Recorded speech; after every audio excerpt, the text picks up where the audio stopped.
मी नेहमी सांगतो, एक छोटंसं कुटुंब होतं, अत्यंत हालाकीचं, गरीब परिस्थितीतलं. एक 12-13 वर्षाचा मुलगा होता.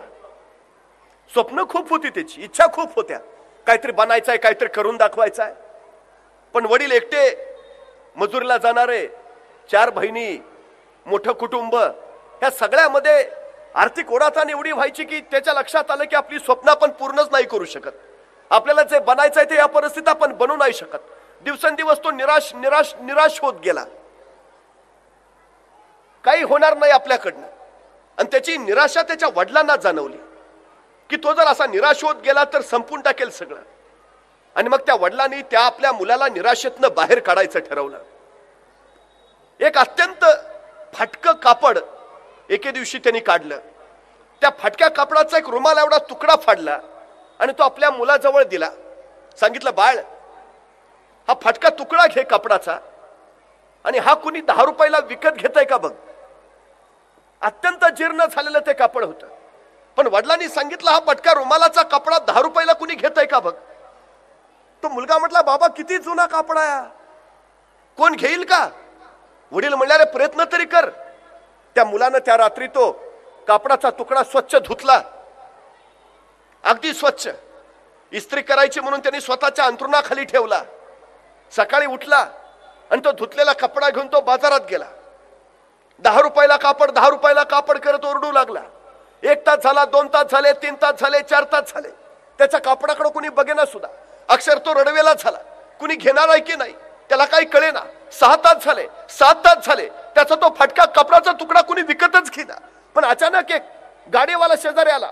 10 रुपयाला कापड म्हटल्यावर गाडीची काच पुसायला म्हणून ते कापड त्यांनी विकत घेतलं. त्या मुलाला 10 रुपये दिले. 10 रुपये मिळाल्याबरोबर तो आनंदानं उड्या मारत घरी गेला. 10 रुपये मिळाले, 10 रुपये. बाबा, 10 रुपयाला कापड विकलं. तर वडिलांनी त्याला कुशीत कवटाळलं. छान केलंस, या 10 रुपयाचा मोठा हातभार लागेल आपल्या घराला. तो मुलगा आनंदित होऊन झोपला. दुसऱ्या दिवशी सकाळी उठला. वडिलांनी त्याच कापडाचा दुसरा तुकडा फाडून त्याला दिला. म्हणले, बाळ, काल हेच कापड तू 10 रुपयाला विकलंस, आता हेच कापड कुणी 20 रुपयाला घेतय का बघ. मुलगा म्हटला, बाबा, काल 10 रुपयाला घेता घेता 7 तास गेलेत, तेच कापड आज कोण 20 रुपयाला घेणार. वडील म्हटले, प्रयत्न तरी कर. अरे 20 रुपये आले तरी आपल्याला खूप मोठी मदत होईल, कर ना प्रयत्न. वडिलांचं ती अर्ज बघितली. मुलगा म्हटला, ठीक आहे. ते 20 रुपयाचं कापड, ते कापड त्या तुकडा घेतला. 20 रुपयाला विकायचा होता. रात्री स्वच्छ धुतला, इस्त्री करायची म्हणून स्वतःच्या अंथरुणाखाली ठेवला आणि ते कापड घेऊन तो परत बाजारात उभा राहिला. तासभर बघितलं पण 20 रुपयाला कुणी कापड घेईना. अचानक त्याला एक कल्पना सुचली. तो परत घरी आला. आपल्या शाळेतलं रंगाचं सामान त्यांनी काढलं आणि त्या कापडावर त्यांनी डोनाल्ड डकचं कार्टून काढलं. डोनाल्ड डकचं कार्टून त्या कापडावर काढून ते डोनाल्ड डकचं कार्टून असलं कापड घेऊन तो परत शाळेच्या बाहेर उभा राहिला. त्याला माहिती आहे कार्टून छोट्या मुलांना फार आवडतात. एखादी शाळा सुटली की एखादा मुलगा ते कार्टून बघेल आणि हे कापड विकत घेईल. तो शाळेच्या बाहेर शाळा सुटायची वाट बघत बसला आणि शाळा सुटली आणि मग तो ते डोनाल्ड डक काढलेलं कापड हातात हलवत म्हणाला, 20 रुपयाला कार्टूनचं कापड, 20 रुपयाला डोनाल्ड डकचं कापड, 20 रुपये डोनाल्ड डकचं कापड. मुलं बघून बघून जात राहिली. पण एका छोट्या मुलानं आपल्या आईकडे हट्ट धरला, आई मला ते डोनाल्ड डकचं कापड पाहिजे, डोनाल्ड डकचं कापड पाहिजे. ती आई शेवटी नरमली. 20 रुपये तिनं ते डोनाल्ड डकचं कापड विकत घेतलं मुलासाठी. पण या 12-13 वर्षाच्या मुलाला विचारलं, बाळ, तू शाळेबाहेर राहून असं रुमाल का विकतोयस. त्यावेळी तो मुलगा म्हणाला, माझी परिस्थिती गरिबीची आहे. माझ्या वडिलांनी मला हे कापड 20 रुपयाला विकायला सांगितलं म्हणून मी इथं विकायला आलोय. त्या मौलीला मोठा आनंद झाला. तिने आणखी 20 रुपये काढले आणि हे माझ्याकडनं तुला बक्षीस म्हणून ठेव म्हणून त्या मुलाला दिले. आता 40 रुपये झाले. 40 रुपये घेऊन तो आनंदाने उड्या मारत घरी आला. बाबा 40 रुपये, बाबा 40 रुपये. वडिलांनी परत कुशीत कवटाळलं. छान केलंस, आपल्या घराला फार मोठी मदत होईल या 40 रुपयाची. तो मुलगा परत आनंदाने झोपी गेला. 2च दिवस मध्ये गेले. 3ऱ्या दिवशी वडिलांनी परत त्याला कापडाचा 3रा तुकडा दिला आणि वडील म्हटले, बाळ, हा कापडाचा तुकडा घेऊन जा आणि हा कुणी 200 रुपयाला विकत घेतय का बघ. मुलगा म्हटला, बाबा 10-20 रुपयाला कुणी घेत नव्हतं, 200 रुपयाला कसं कुणी घेईल, काहीतरी काय सांगता. वडील म्हटले, बघ, 10 रुपयाला कापड विकायला सांगितलं त्यावेळी पण तो असाच म्हणला, कोण घेणार, पण घेतलं ना. 20 रुपयाला तेच कापड विकायला सांगितलं त्यावेळी पण तो असाच म्हणला, कोण घेणार, पण घेतलं ना. आता सुद्धा हे कापड कुणीतरी 200 रुपयाला घेईल. तू प्रयत्न कर, प्रयत्न करायला काय हरकत आहे. नाही गेलं तर नाही, अडचण काय आहे? आपल्याला नुकसान तर काहीच नाही, झाला तर फायदाच होईल. हे कापड 200 रुपयाला कुणी घेतय का बघ. हा मुलगा परत तयारीला लागला. आता 2 वेळचा अनुभव पाठीशी होता. 200 रुपयाला कापड विकायचा.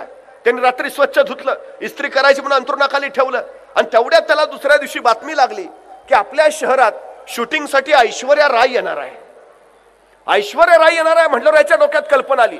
ते कापड घेतलं आणि जिथं शूटिंग चाललेली तिथं तो गेला. कसा बसा बारका असल्यामुळे ह्याच्या त्याच्या पायातनं वाट काढत ऐश्वर्या राय जवळ पोहोचला आणि ऐश्वर्या रायला म्हणाला, मी तुमचा प्रचंड मोठा फॅन आहे, मला माझ्या रुमालावर सही देता का? ऐश्वर्या रायला त्या छोट्या मुलाचं मोठं कौतुक वाटलं. तिनं ते कापड घेतलं आणि त्या कापडावर स्वतःची सही केली. सही घेतलेलं ते कापड त्या मुलानं घेतलं आणि धावत पळतच बाजारात आला. एका कट्ट्यावर उभा राहिला आणि म्हणाला, ऐश्वर्या रायनं सही केलेलं कापड फक्त 200 रुपये. ऐश्वर्या रायनं सही केलेलं कापड फक्त 200 रुपये. ऐश्वर्या रायची सही असल्यामुळं एका मिनिटात ते कापड विकलं गेलं. 200 रुपये घेऊन तो घरी आला. बाबांकडे 200 रुपये दिले. बाबा 200 रुपयाला कापड विकलं. छान छान, मला वाटलंच होतं तू एक करून दाखवशील. वडिलांनी घट्ट उराशी कवटळलं, धन्य. पण त्याच वेळी वडिलांनी त्याला विचारलं, बाळ कापड तेच 3 वेळा विकलंस. पहिल्यांदा 10 रुपयाला विकलंस, परत 20 रुपयाला विकलंस आणि त्याच कापडाचे परत 200 रुपये आले. बाळा या सगळ्यातनं तू काय शिकलास? तसा तो मुलगा म्हणाला, बाबा या सगळ्यातनं मला एक कळालं. काय? इच्छा तिथे मार्ग. इच्छा असेल तर मार्ग निघतोच, जिद्द असेल तर यश मिळतच, ठरवलं ना की होतच. वडील म्हणले, ते तर आहेच, ठीकच आहे, पण बाळा या सगळ्यातनं मला तुला आणखी एक गोष्ट शिकवायची होती. म्हटलं कुठली? बाळ कापड एकच होतं, पण एकच कापड पहिल्यांदा तू 10 रुपयाला विकलंस, तेच कापड परत तू 20 रुपयाला विकलंस, तेच कापड परत तू 200 रुपयाला विकलंस. म्हणजे एकाच कापडाची किंमत तू वाढवत वाढवत 10 रुपयावरनं 200 रुपयावर नेलीस. बाळा फाटक्या कापडाची किंमत जर 10 रुपयावरनं 200 रुपयापर्यंत जाऊ शकते, तर तुझी किंमत 100 रुपयावरनं 1 अब्ज रुपयांपर्यंत तू का नाही वाढवू शकत? अरे तुझी सुद्धा किंमत वाढू शकते, तू सुद्धा फाट मोठा होऊ शकतो, तू सुद्धा किंमतवान बनू शकतो. समाजात तुलाही किंमत मिळते. अरे निराश का होतोस? निराश व्हायचं काय कारण आहे? फाटकं कापड जर माणूस 200 रुपयाला घेतो, अरे तू तर जिवंत हाडा मांसाचा माणूस आहेस. कापडाची किंमत जर तू वाढवू शकतोस तर स्वतःची किंमत नाही वाढवू शकणार. हाच मुलगा रॉबर्ट जोन म्हणून बॅडमिंटन पटू म्हणून जगात पुढे चमकला, ज्याची परिस्थिती इतकी हलाखीची होती. आपली किंमत आपल्यालाच वाढवायची असते, आपली किंमत दुसरी कुणी वाढवू शकत नाही. एक गोष्ट आम्ही लक्षात घेतली पाहिजे, या जगात दुसरा कुणीही आपला पराभव करू शकत नाही. आपला पराभव फक्त आपणच करतो. आणि या जगात आपल्याला दुसरं कुणीही जिंकून देऊ शकत नाही. आपल्याला जिंकून द्यायची ताकद फक्त आपल्या स्वतःमध्ये असते. आपल्या मुलांना ते सांगा, तुझं आयुष्य तुलाच घडवायचं आहे. आम्ही किती त्याला सांगितलं हे बन ते बन, जोपर्यंत त्याला वाटत नाही तोपर्यंत काहीही होणार नाही. ही सगळ्यात महत्वाची गोष्ट आपण लक्षात घेतली पाहिजे.